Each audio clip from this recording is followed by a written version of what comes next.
scant decade and a half after its fall, there's not much left of the notorious Berlin Wall.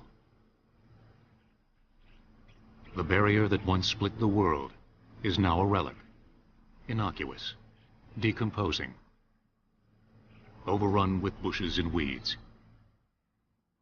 Guard towers that represented a bullet in the back to anyone trying to climb over the wall today stand quietly out of place in apartment courtyards and neighborhood parks.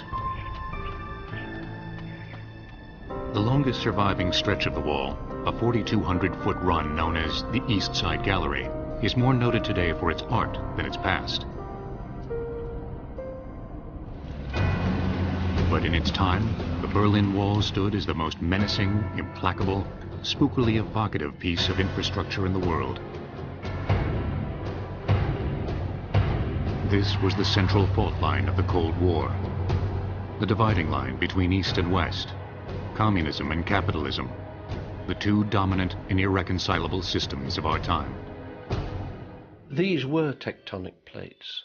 They were moving towards each other. They were rubbing against each other in a way which is very difficult to comprehend. It wasn't a matter of moving from one country to the next. It was a matter of moving from one street corner to the next, and you move from one ideology to the next. The world ends here for capitalism.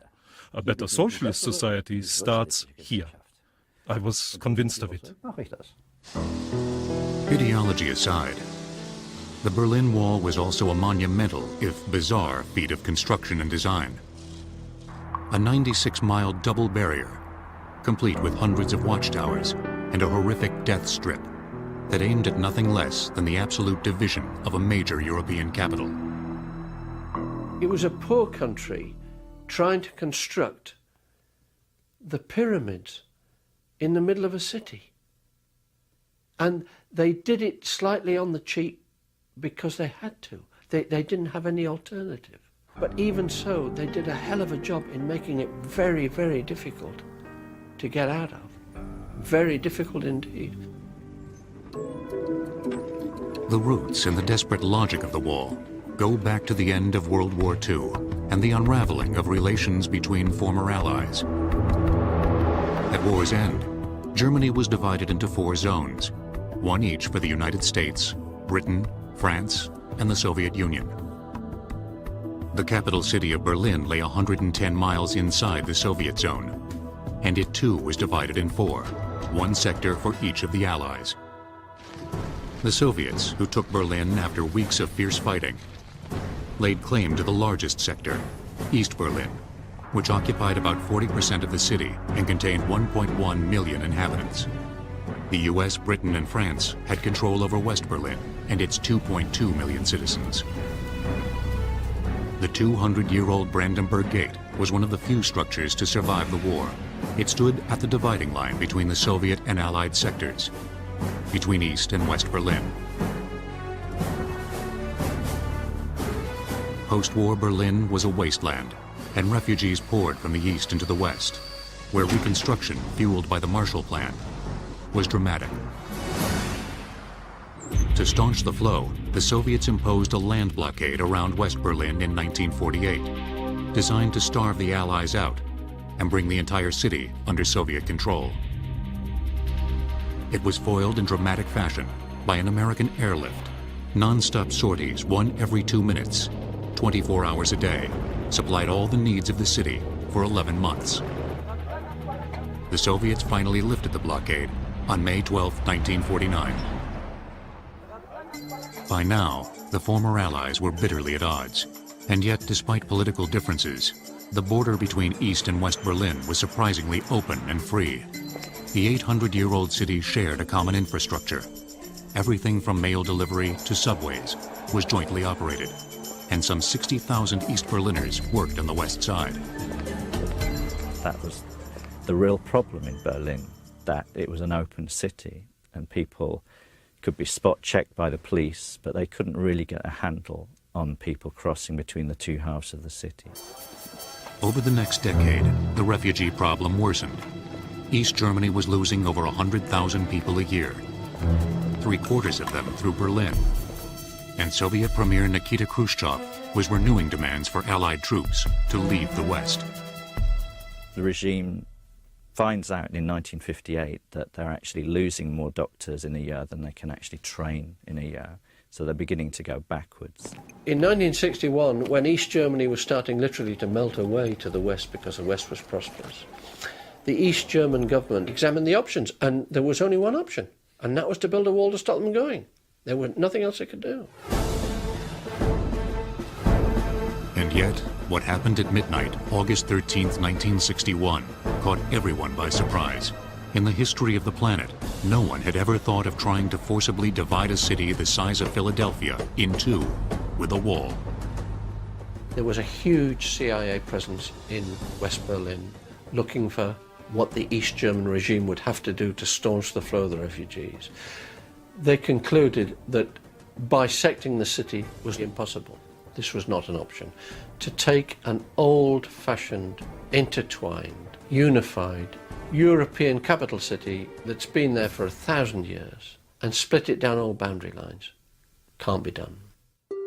Codenamed Wall of China by the East Germans, the top-secret operation aimed to establish a 27-mile barrier between East and West Berlin and a 69-mile barrier between West Berlin and East Germany.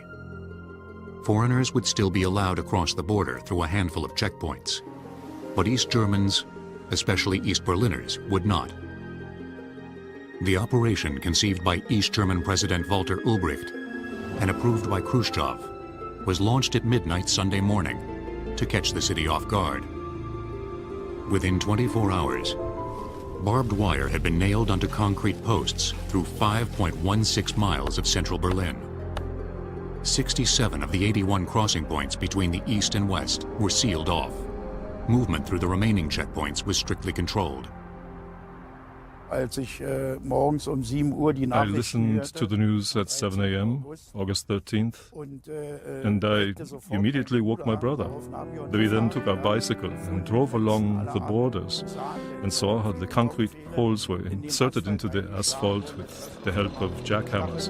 Barbed wire barriers were built, and a lot of military men carrying weapons, and it looked like war. The first phase of locking down the city was the most dangerous. Thousands of border guards and East German police, backed by East German army tanks, were sent into the streets, along with 25,000 civilian reservists who had been wakened by the police at 2 in the morning and deployed with guns and barbed wire. No one had been told a word about the operation in advance, and no one knew how anyone, including the people of East Berlin, would react. If the people had rioted, they were in deep trouble. If the soldiers had said, we're not manning this, they would have been in deep trouble. It was a desperate throw. Such a thing had never been tried. There were no rehearsals, nothing. When it was clear that there was not going to be an uprising, East German and Soviet officials held their breath over an even bigger question. How would the West, in particular the United States, react? West Berlin was in an uproar, with mass demonstrations and some rioting. But it was the U.S. that Ulbricht and Khrushchev were worried about.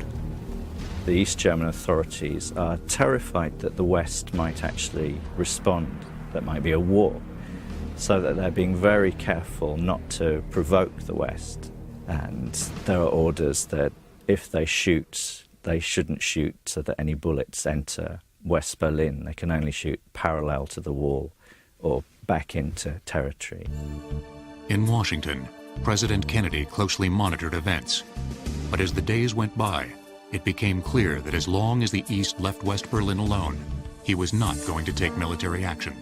The erection of the wall was politically accepted by the Western Allies because this reduced or even eliminated a source for future conflict. Here, the frontier was set. And no more people moving from East Germany to West Germany, East Berlin to West Berlin, and creating some kind of something which you could not calculate. So in some senses, the building of the wall solved the Berlin crisis, and all sides heaved a huge sigh of relief about that. They wouldn't say that in public, but that's what a lot of Western politicians thought at the time. After 3 days, Khrushchev and Ulbricht concluded that the U.S. would not strike back. On August 16th, they issued orders to put up permanent barriers. Soldiers and workers began hammering together what would become known as the First Generation Wall, a hodgepodge built up out of whatever materials lay at hand. Stone and brick were used to divide East and West Berlin. Barbed wire and watchtowers would lock off the rural border between West Berlin and East Germany. Western analysts puzzled over how the East Germans managed to hide the resources needed to erect a 100-mile wall. But the answer was staring everyone in the face. East Berlin was a building site because we'd bombed it flat. All they had to do was go along to the building sites and commandeer whatever they wanted in terms of concrete slabs, breeze blocks, bricks, anything they could lay hands on. A very crude, simple structure. So crude that it was laid without a foundation. The wall's own weight would have to suffice to hold it in place.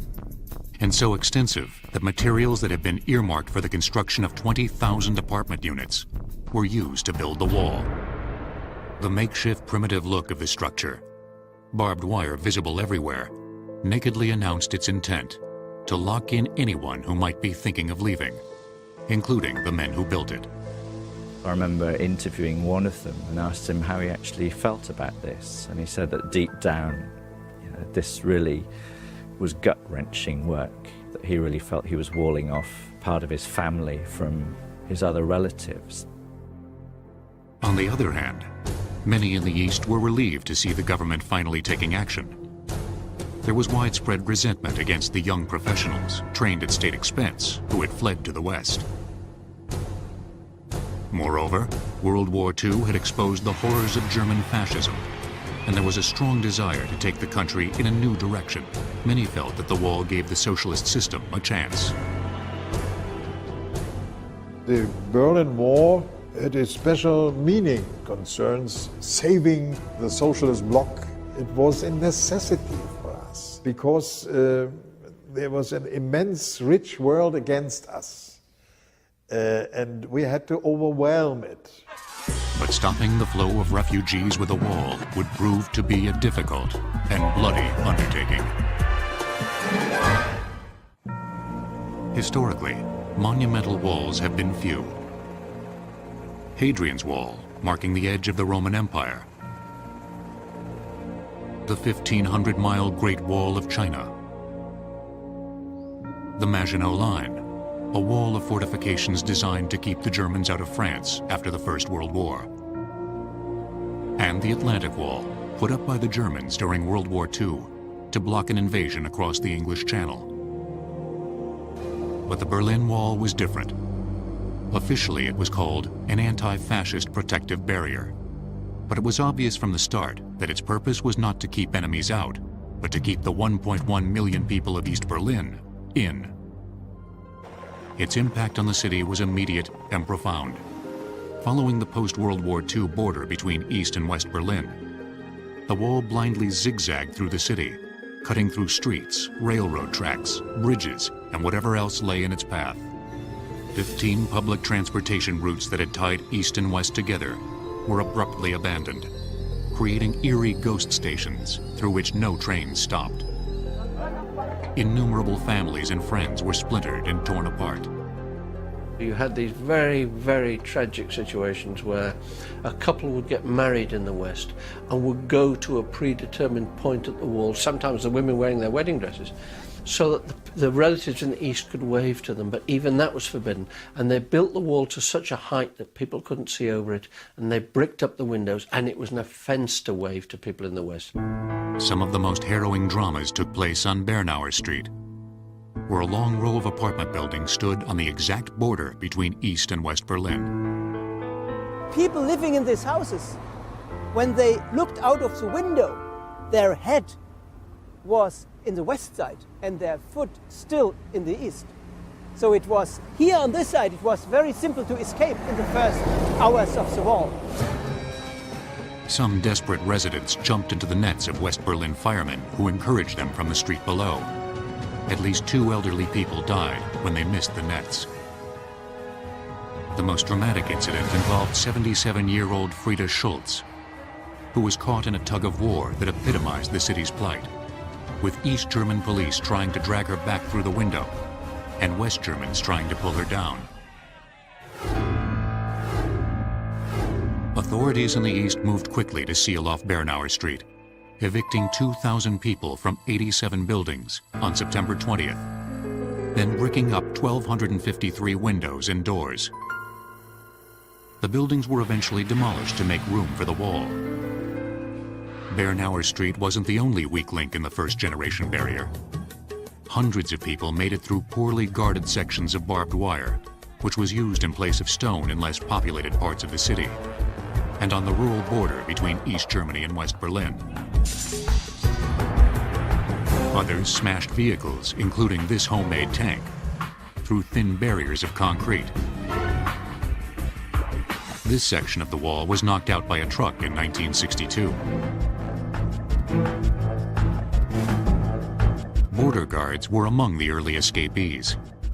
85 guards fled to the west in the first 6 weeks of the wall, including one who was dramatically captured on camera as he tossed away his gun and jumped across a fence.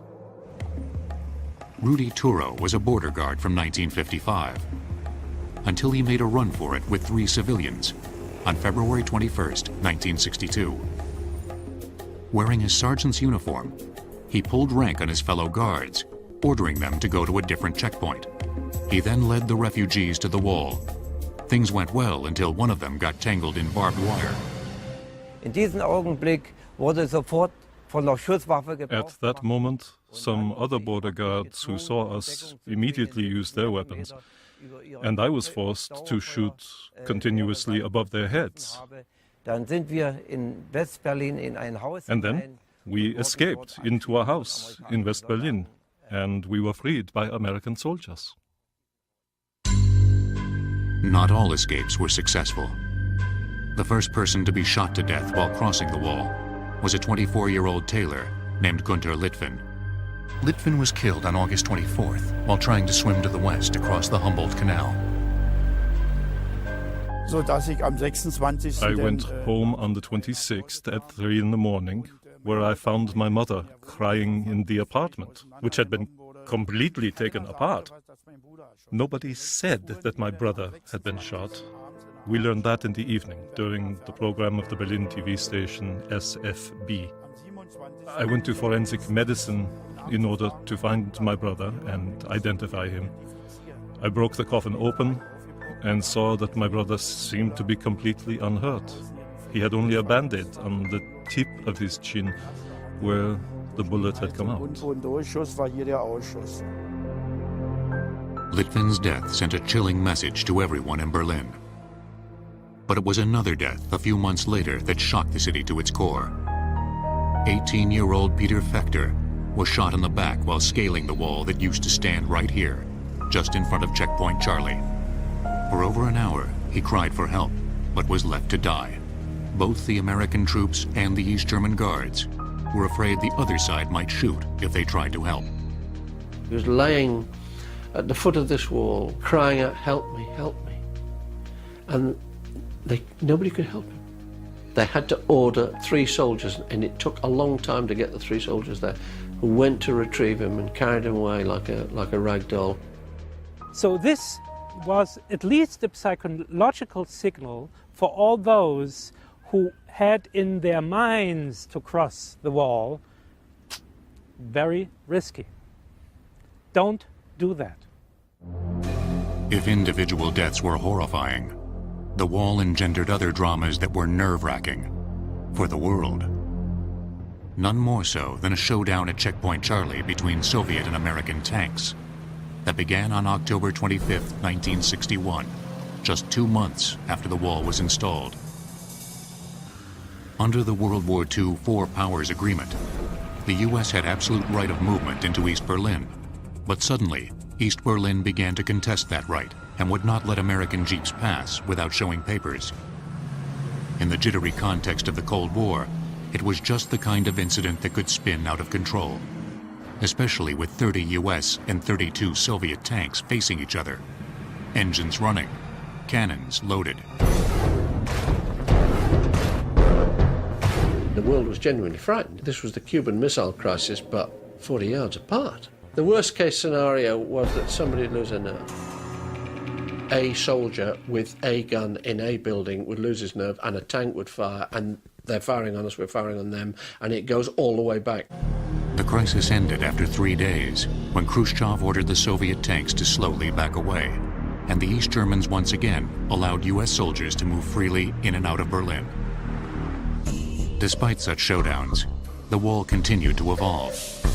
In 1963, the East Germans began working on a second-generation structure made up of stacked concrete slabs that could hold up better against cars and trucks. And they methodically set about trying to plug any weak spots in the barrier. They really go over the whole wall.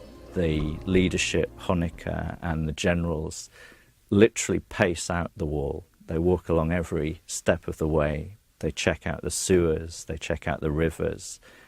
Grills underwater are put in the rivers to stop swimmers getting through. Barriers are put in the underground sewers. And by about 1963, the only real way to get across is by building tunnels. And later on, they got much more sophisticated. They had underground listening equipment where they could listen for tunneling. They would build counter tunnels which would actually collapse the other tunnels. By mid-1963, a solid wall made up of 7,874 cubic yards of concrete separated East and West Berlin. Barbed wire fencing, anchored by 116 wooden watchtowers, controlled the longer rural border between East Germany and West Berlin.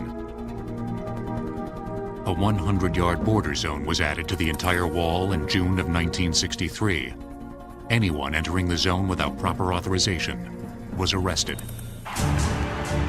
Although he had no intention of going to war over the wall, President Kennedy did buoy the spirits of West Berlin when he visited the city on June 26, 1963.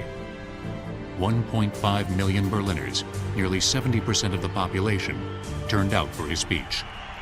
All free men, wherever they may live, are citizens of Berlin.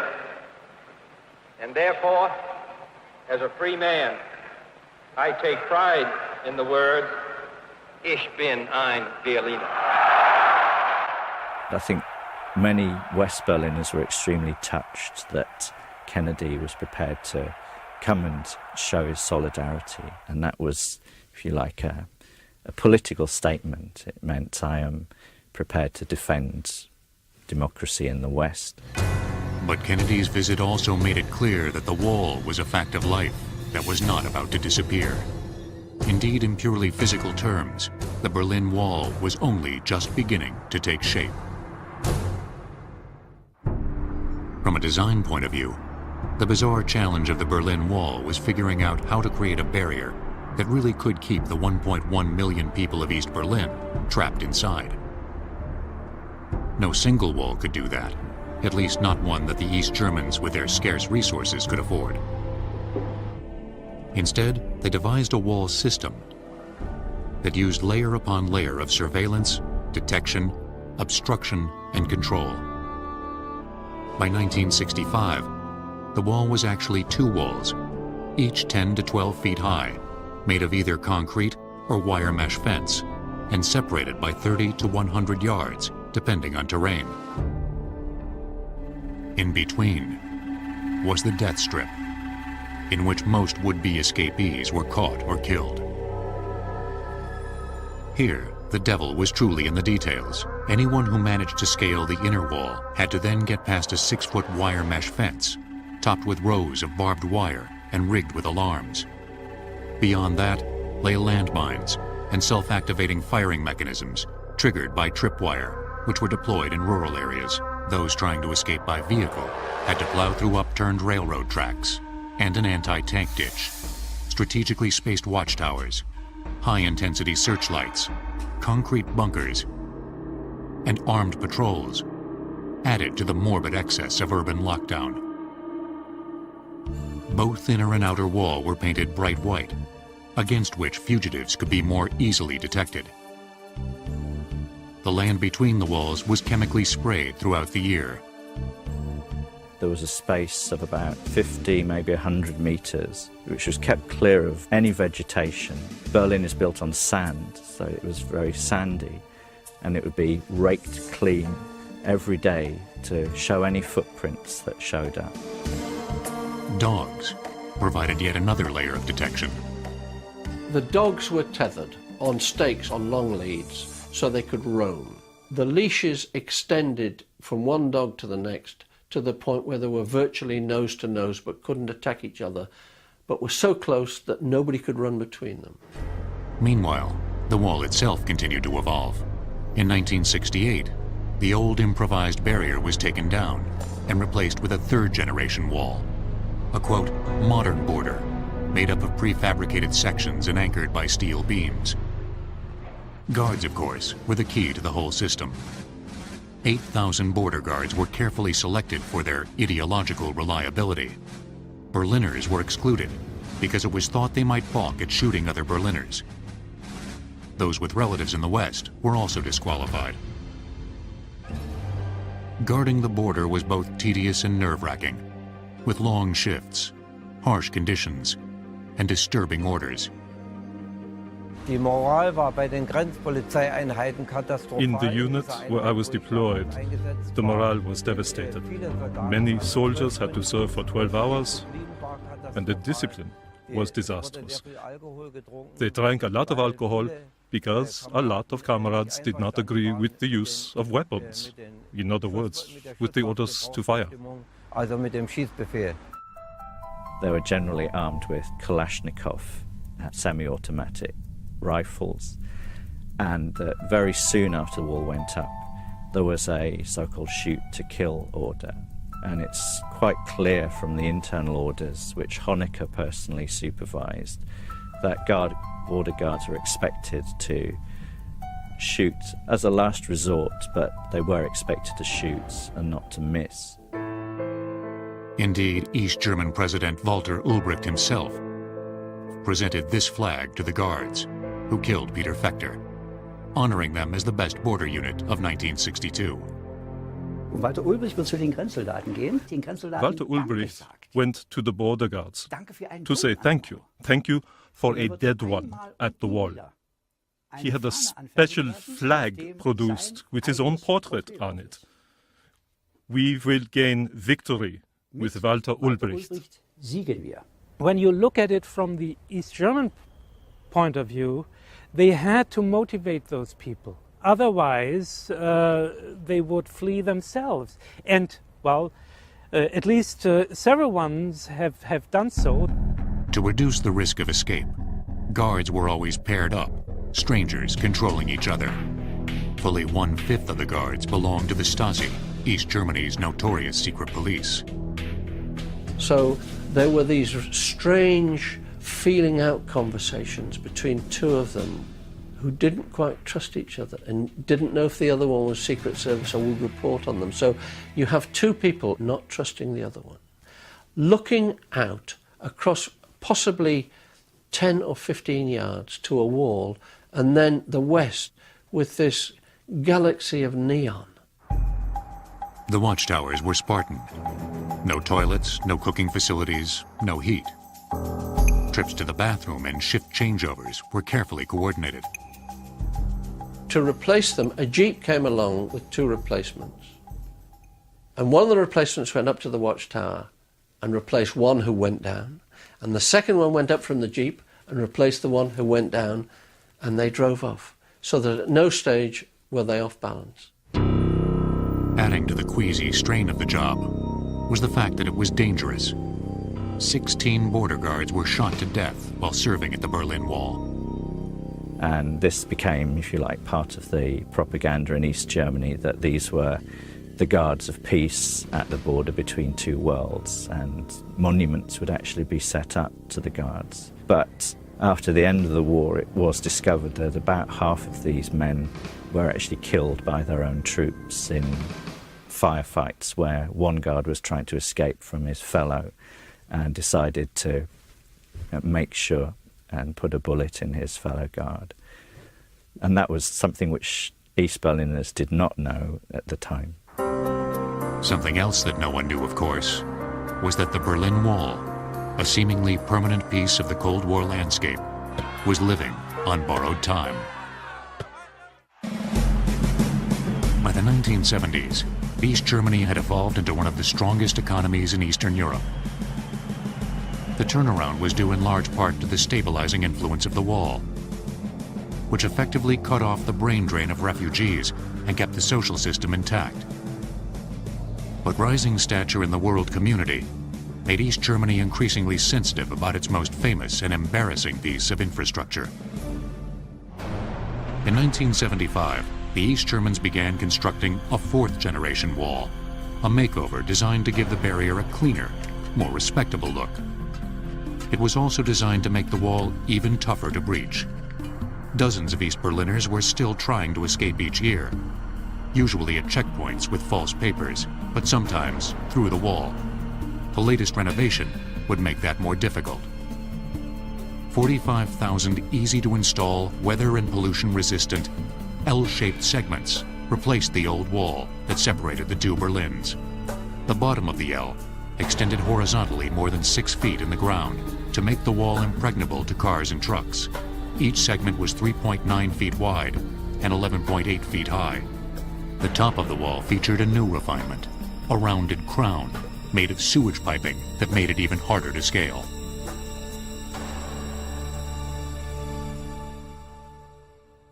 It was very difficult to go over, and some tried it from the west even as a provocation, but they fall down because it's very difficult to stay on the wall. And in this sense it was perfected. And of course the material of the wall.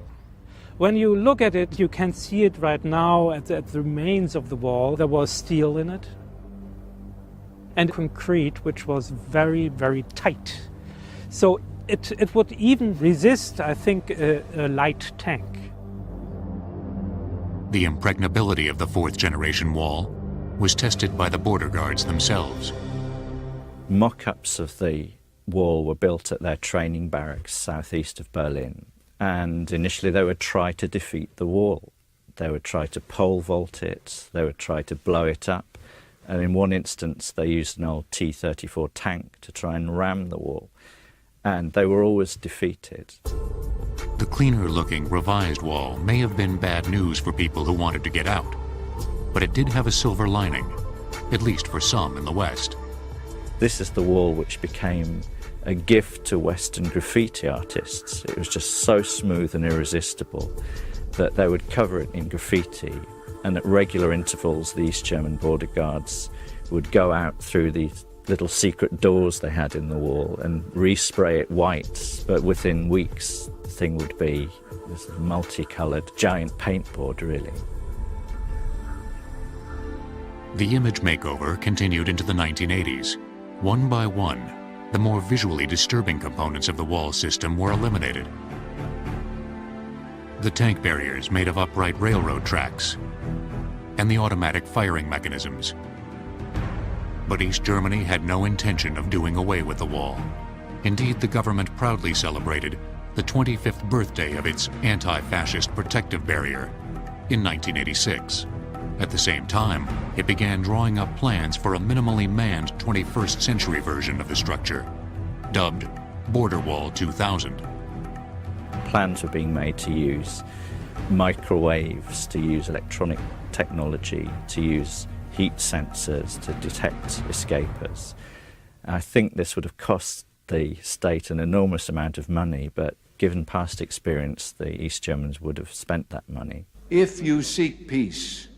As it turned out, they never got the chance. Mr. Gorbachev, tear down this wall. By the time President Reagan made this appeal in Berlin in 1987, forces were already in motion that would bring the wall and the division of the world that it represented crashing down. When Soviet President Mikhail Gorbachev announced a new policy of perestroika, or reform, he made it clear that the Soviet Union would not intervene militarily in Eastern Bloc affairs. Protesters throughout East Germany, and especially East Berlin, began demanding radical changes, including the right to free movement and travel. As demonstrations grew increasingly massive and defiant, the aging East German Politburo finally began to think about taking down the wall. It was the beginning of some realistic consideration of what is happening around us. But it was also too late to, by changing some accents of the communist policy, to gain the trust of the people.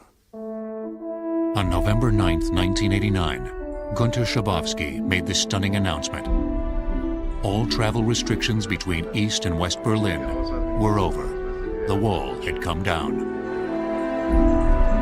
Ironically, for a system in which so much was controlled, this momentous decision was announced without ever informing the border guards, who were immediately swamped with people trying to get to the West. It was a very dangerous misunderstanding. The soldiers did not know and trembled, what shall we do? And some will say, go back, that's a mob, and they will shoot. And the real wonder is that it did not happen. Fortunately, in the chaos of November 9th, no names were added to the list of those shot and killed trying to get through the Berlin Wall. After nearly 3 decades, hundreds of killings, thousands of escapes, and the occasional nuclear scare, the Berlin Wall had finally come down.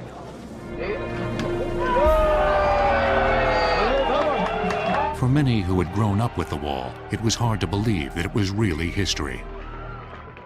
One way to make sure was by attacking the wall, physically, as thousands of Berliners gleefully did. It was not just something to take home, something which would see history maybe a year or two later. No, it was also, I think, some kind of accumulated frustration, accumulated anger that led a lot of West Berliners to make their own contribution to get the wall down. Official demolition of the 96-mile double wall began on June 13, 1990. It was a major undertaking, with 45,000 2.7-ton segments, 127.5 kilometers of electrical fencing, and 302 watchtowers. Ironically, it fell to the border guards to bring it down. It was constructed not to be destroyed, and now it had to be destroyed. So that was the last job of the border guards, that they had to take care of the remains of the wall. After they finished their job, there was nothing to do for them anymore. Most of the wall was crushed and recycled as pavement. Some 250 of the more brilliantly painted segments were carefully removed by the German state and sold at auction in Monte Carlo, generating over $1 million. Large chunks were sent to bastions of the West as trophies of the Cold War, the CIA, the Reagan Library. Other segments wound up in curious places: an outdoor cafe on 53rd Street in Midtown Manhattan, and a urinal in the Main Street Station Hotel and Casino in Las Vegas. Components of the wall system were also sold off, including the vicious guard dogs, hundreds of them, which had been trained to turn on their own handlers if they tried to make a break. They turned out to be so docile that people bought them as pets. The killer dogs turned out to be wonderful, wonderful pets who didn't molest burglars or anything. The fall of the wall dramatically changed the look of Berlin. Incredibly, the death strip across the heart of the city was now choice real estate, and developers moved in. Potsdamer Platz, which in 1989 looked like this, is now a favorite corporate address, home to Daimler-Benz and Sony. Tourists once again roam around the Brandenburg Gate, where for 28 years, a stroll could have cost them their lives. And in a mingling of grotesqueries, the former death strip will become the new home for a World War II Holocaust memorial, a vast monument designed to look like an off-kilter cemetery. The only preserved section of the death strip is on Bernauer Street. where a memorial has been set up with tiny slits in the East Berlin side of the wall that afford a glimpse of what was once no man's land. The wall itself is almost entirely gone, except for the east side gallery, and a few remnants that have been salvaged, or that nobody bothered to tear down. A line of stone traces its former path, zigzagging through Berlin like footprints from the past. The past lingers less visibly in the ongoing attempt to sort through questions of guilt and responsibility for the killings that took place at the wall. Who is responsible? Is it the people who pulled the triggers, the ordinary guards at the wall, or was it their political bosses? At the end of the day, some of the political leaders did actually have to serve a prison sentence. In the cases of the trigger pullers, this was not something which the authorities could turn a blind eye to, so that trials were held, but generally the charge was one of manslaughter, not of murder, and in nearly all cases a suspended sentence was given. East German President Ernst Honecker was put on trial in 1993, but released for ill health. He died in exile in Chile the next year. Günter Schabowski, who served on the Politburo between 1984 and 1989, when 3 people were killed at the wall, was sentenced to 3 years.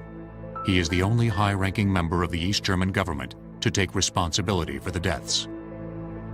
I was a member of the highest power, and just to ignore these facts, that people shall be killed if they wanted, without any criminal intention, just to leave the country, I'm also responsible for this.